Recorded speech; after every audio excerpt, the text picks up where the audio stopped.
July 30th, 1975. Bloomfield Township, Michigan, 2:30 in the afternoon. A parking lot outside the Mata's Red Fox restaurant. Ordinary suburban sunlight on car hoods. James Hoffa steps out of his car. He tells his foster son on the phone he's waiting for a meeting. 2 men, he says. Maybe 3. He sounds annoyed, not afraid. He never calls back. By evening, his car sits untouched in the lot, keys still in the ignition. No blood, no struggle, no body. The most powerful labor leader in American history, a man who once controlled a pension fund worth over $1 billion, who built the Teamsters into a weapon that could shut down the country's highways in a single afternoon, vanishes between a parking lot and a phone call. No ransom note, no confession, no corpse. The FBI opens one of the largest missing persons investigations in its history. Nearly 50 years later, no one has been charged. No body has ever been found. But here is what the official story leaves out. Hoffa's disappearance was not a random act of gangland violence. It was the final move in a decade-long war between a labor boss who refused to stay retired, a Mafia commission that could not risk his return, and a political establishment that had spent 20 years trying to control him and had failed every time. To understand why Jimmy Hoffa had to disappear, you have to understand what he built, who he threatened, and why the men who killed him had far more to lose from him living than from him dying. Jimmy Hoffa was not born into power. He was born into freight docks and empty stomachs. Brazil, Indiana, 1913. His father died of lung disease when Hoffa was 7, poisoned by coal dust from years underground. The family moved to Detroit chasing factory work. Hoffa left school in 9th grade to load produce onto trucks for 4 cents an hour, standing in refrigerated warehouses so cold the workers' breath froze on their collars before dawn shifts even began. This is the detail every later biography tries to soften. Hoffa's radicalism wasn't ideology. It was arithmetic. Men were dying of exhaustion and exposure for wages that couldn't feed a family. He organized his first strike at 19, refusing to unload a shipment of strawberries until management agreed to pay before the fruit spoiled a small tactical victory. But it taught him something that would define the next 4 decades of his life. Employers only respect leverage. By his 20s, Hoffa was already fighting on 2 fronts at once. Company management sent hired muscle to break up organizing meetings. Rival unions and, increasingly, organized crime figures saw the same thing management saw, that whoever controlled the Teamsters controlled the flow of nearly every consumer good in the country.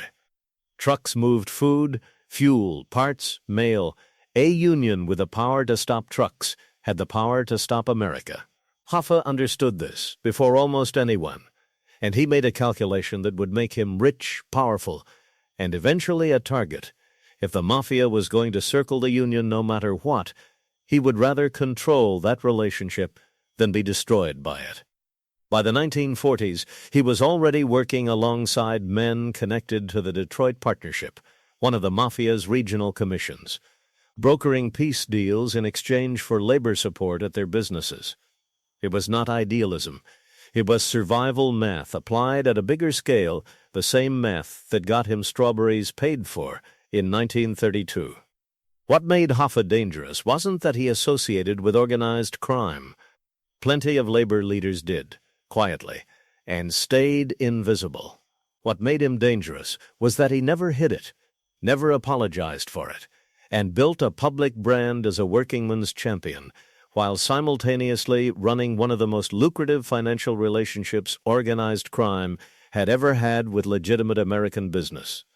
He was, in other words, playing both sides in plain sight, daring anyone to stop him. By 1957, Hoffa was president of the International Brotherhood of Teamsters, commanding over 1 million members and a treasury most banks would envy. The real prize wasn't the dues. It was the Central States Pension Fund. Traditional pension funds invested conservatively government bonds, blue-chip stocks, low returns, low risk. Hoffa did something no union leader had attempted at this scale. He turned the pension fund into a private bank for organized crime. Casino construction in Las Vegas required enormous capital that traditional banks, wary of mob ownership, wouldn't touch. The Teamsters Fund would. Millions of dollars in pension money flowed into properties like the Stardust, the Fremont. Circus loans, arranged through intermediaries connected to Chicago, Kansas City, and Cleveland crime families, at rates far below any legitimate lender, often with no serious expectation of full repayment.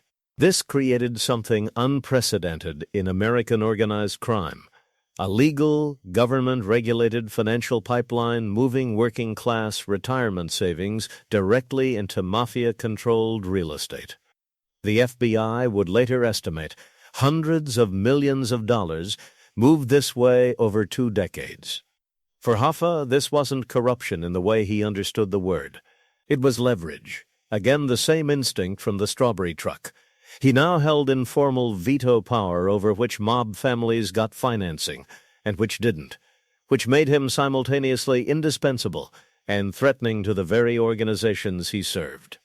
Indispensable because no one else could move money at that scale without the same scrutiny landing on them. Threatening because a man who can turn on the money can turn it off. The Commission, the loose governing council of America's major crime families, needed the fund.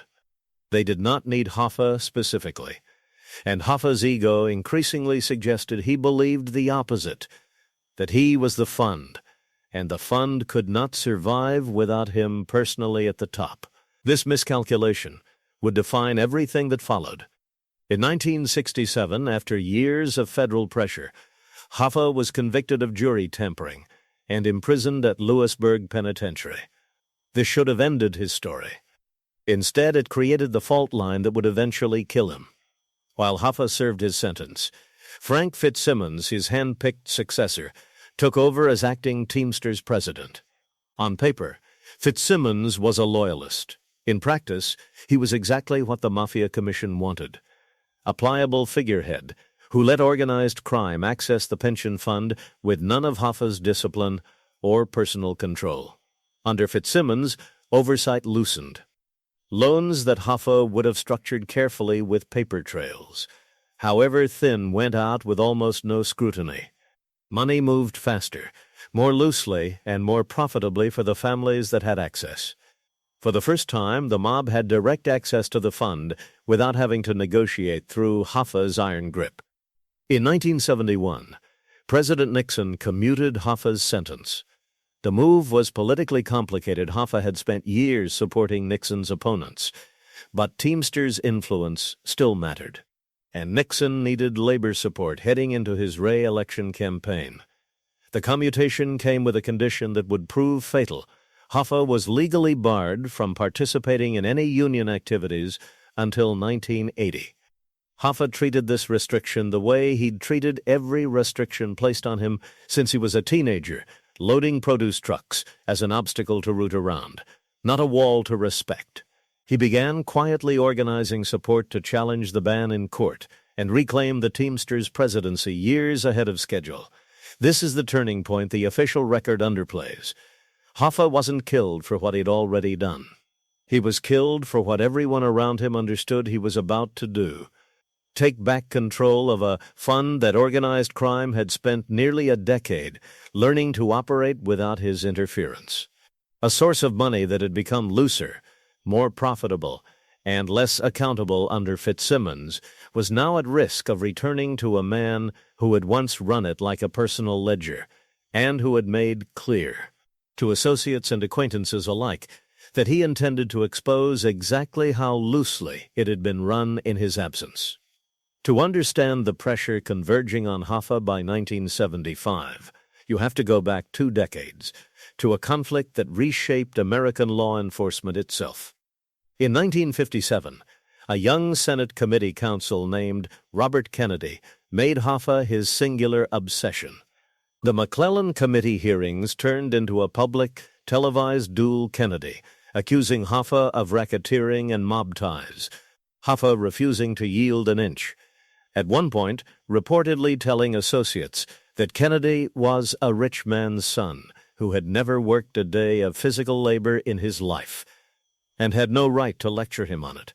When Robert Kennedy became Attorney General in 1961, he did something almost unprecedented in the history of the Justice Department. He built an entire task force with the singular purpose of convicting one man. The Get Hoffa Squad, as it became known informally, dedicated more federal resources to pursuing a single labor leader than had ever been directed at any organized crime figure to that point, more than were spent pursuing many mafia bosses directly. This mattered for two reasons. First, it forged Hoffa's public identity as a man persecuted by political elites for defending the working class, a narrative Hoffa cultivated deliberately, and one that retained real force among rank-and-file union members even as his mob ties became public knowledge. Second, and more consequentially, it forced organized crime to watch, in real time, exactly how much federal firepower a single stubborn labor leader could attract. Every mafia family with money in the pension fund understood the lesson. Hoffa did not merely carry legal risk. He carried the specific, demonstrated capacity to bring the full weight of federal law enforcement down on anyone standing near him. By the 1970s, this calculation had shifted, but the underlying lesson hadn't. Nixon's Justice Department, the political deal-making behind Hoffa's commutation, ongoing congressional pressure on union corruption, all of it meant Hoffa remained a man who moved through Washington's radar in a way most organized crime figures successfully avoided. His planned return to Teamsters leadership wasn't just an internal union dispute.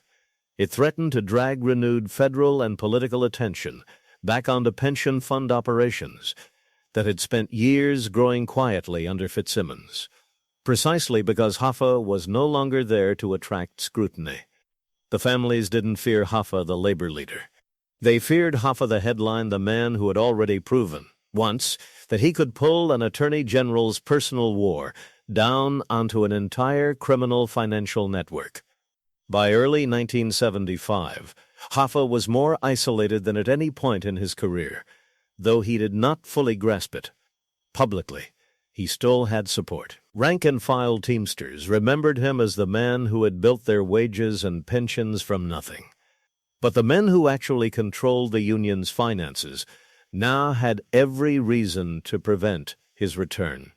Fitzsimmons had spent years cultivating his own relationships with the same crime families Hoffa once managed relationships built on giving those families more access, not less. Removing Hoffa from the picture permanently would not just eliminate a political threat. It would preserve a financial arrangement that had become significantly more profitable for organized crime than anything under Hoffa's tighter management. Hoffa's private conversations in this period, recounted later by associates and by his family, showed a man growing increasingly vocal about exposing corruption inside the fund under Fitzsimmons' testimony that would have been legally devastating not just to Fitzsimmons, but to multiple crime families with money embedded in Nevada casino properties. The specific meeting that drew him to the Macas Red Fox on July 30th was arranged, according to Hoffa's own account to his family beforehand, as a sit-down to smooth over tensions with Anthony Provenzano, a Teamsters official, with deep ties to the Genovese crime family, and Anthony Giacalone, a Detroit mob capo. Hoffa believed the meeting was about brokering peace, another negotiation, like the strawberry trucks, like every negotiation before it. He did not understand, or refused to believe, that the men he expected to meet had no incentive left to negotiate with him at all. A negotiated peace would have meant sharing power and financial access with a man who had already demonstrated, over 4 decades, that he did not share power willingly. The Commission did not need a peace deal. They needed the problem to end. This is the psychological core of the story. Hoffa's entire life had trained him to believe that leverage could always buy a seat back at the table. He had used that belief to survive strikes, imprisonment, federal prosecution, and years of exile. On July 30th, 1975, it was the belief that killed him, because the men waiting for him weren't negotiating anymore. They had already decided the negotiation was over before he ever left his house that morning. The physical details of what happened after Hoffa left the Mata's Red Fox parking lot remain, to this day, officially unconfirmed. No body has been recovered. No forensic crime scene was ever processed, because no crime scene was ever found. But decades of FBI investigation, congressional testimony, and organized crime informants have converged on a consistent operational picture, even without physical proof. Investigators believe Hoffa was picked up from the restaurant parking lot, not by the men he expected. Provenzano and Giacalone were both later confirmed to have been elsewhere that afternoon. A detail investigators view as a deliberate alibi, but by an intermediary he trusted enough to get into a vehicle with voluntarily.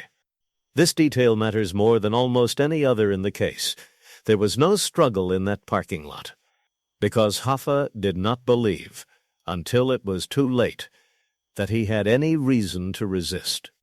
From there, the working theory developed by the FBI's Detroit field office holds that Hoffa was driven to a location associated with organized crime waste disposal operations in the Detroit area, killed, and his remains disposed of through channels connected to the Mafia's control of local trucking and demolition businesses, the same industries Hoffa himself had spent a lifetime organizing. There is a bitter symmetry here that the case has never let go of. A man who built his empire by controlling the machinery that moves things, freight, cargo, materials, waste was very likely erased using that same machinery by the very networks he had once negotiated on behalf of. Multiple locations have been searched over the decades based on informant tips: a horse farm outside Detroit, a landfill in New Jersey, a backyard pool poured with new concrete days after his disappearance. None has yielded confirmed remains. Some searches found nothing. Some were based on testimony from informants with credibility problems of their own. What is not in dispute, according to federal investigators, is the operational logic. This was not a chaotic act of violence. It was a controlled, deliberate removal, executed with enough coordination to leave behind no witnesses, no forensic evidence, and no surviving thread that federal prosecutors could ever fully connect to an indictable conspiracy. Hoffa was declared legally dead in 1982, 7 years after his disappearance. The Teamsters, under Fitzsimmons and his successors, continued operating largely as they had in Hoffa's absence, a pension fund gradually brought under tighter federal regulation through the 1980s, as Congressional and Justice Department pressure on organized crime's infiltration of labor unions intensified through the RICO prosecutions of that decade. In a grim irony, the very federal scrutiny that Hoffa's return would have triggered eventually arrived anyway, not because of Hoffa, but because of the broader collapse of Mafia commission power under sustained RICO prosecutions throughout the 1980s. The pension fund was placed under independent oversight in 1989, stripping organized crime of the direct financial access it had spent decades cultivating. In other words, the very outcome the mob killed to prevent federal oversight, ending their control of Teamsters' money, happened regardless. A decade later, through legal mechanisms that made assassination not just morally catastrophic, but strategically pointless. In hindsight, no one has ever been criminally charged with Hoffa's murder. Anthony Provenzano died in prison in 1988, convicted of an unrelated murder, having never been charged in the Hoffa case. Anthony Giacalone died in 2001, also never charged. Every person investigators considered a serious suspect in the operational planning of Hoffa's disappearance died without facing prosecution for it. The case remains formally open. The FBI has periodically reopened searches based on new informant tips, as recently as the 2010s, digging beneath a Michigan horse farm, testing soil samples beneath a suburban driveway. Each search has ended the same way. No remains, no closure, no conviction. There is a version of this story that ends with a simple moral: cross the Mafia and you disappear. But that reading misses what actually makes the Hoffa case matter decades later. Jimmy Hoffa was not killed because he was corrupt. He was killed because he was inconvenient to a corruption that had, by 1975, learned to function more efficiently without him. That is the real thesis this case reveals about organized crime at its most sophisticated. Loyalty inside these networks is never personal. It is purely transactional, calibrated constantly against risk and yield. Hoffa spent his entire life believing that leverage, the same leverage that got him strawberries paid for at 19, could always buy him back to the table. He miscalculated only once. But once was enough, because the men across that table had already run the numbers and concluded that the version of the arrangement without him was worth more than the version with him. Consider the symmetry the case leaves behind. A man who spent his life building networks to move things invisibly across the country, freight, cargo, money, influence was, in the end, very likely moved and erased through those same invisible channels. The machinery he built to gain power became, quite possibly, the machinery of his own disappearance. And consider what happened after. The very federal oversight his killers murdered him to prevent arrived anyway, a decade later, through legal channels that made his death not just brutal, but ultimately unnecessary to the outcome the mob feared most. That is the quiet horror underneath this case. Not that a powerful man vanished without a trace, but that his disappearance changed almost nothing. In the end, the regulations came regardless, the fund was seized regardless, the empire he built eroded under federal pressure, with or without his blood on anyone's hands. Somewhere outside Detroit, in a parking lot that still exists today, ordinary cars still park where his last confirmed footsteps were recorded. No memorial marks it. No plaque explains what happened there. Just asphalt, sunlight, and the specific American silence reserved for men who mattered enormously right up until the moment they didn't matter at all.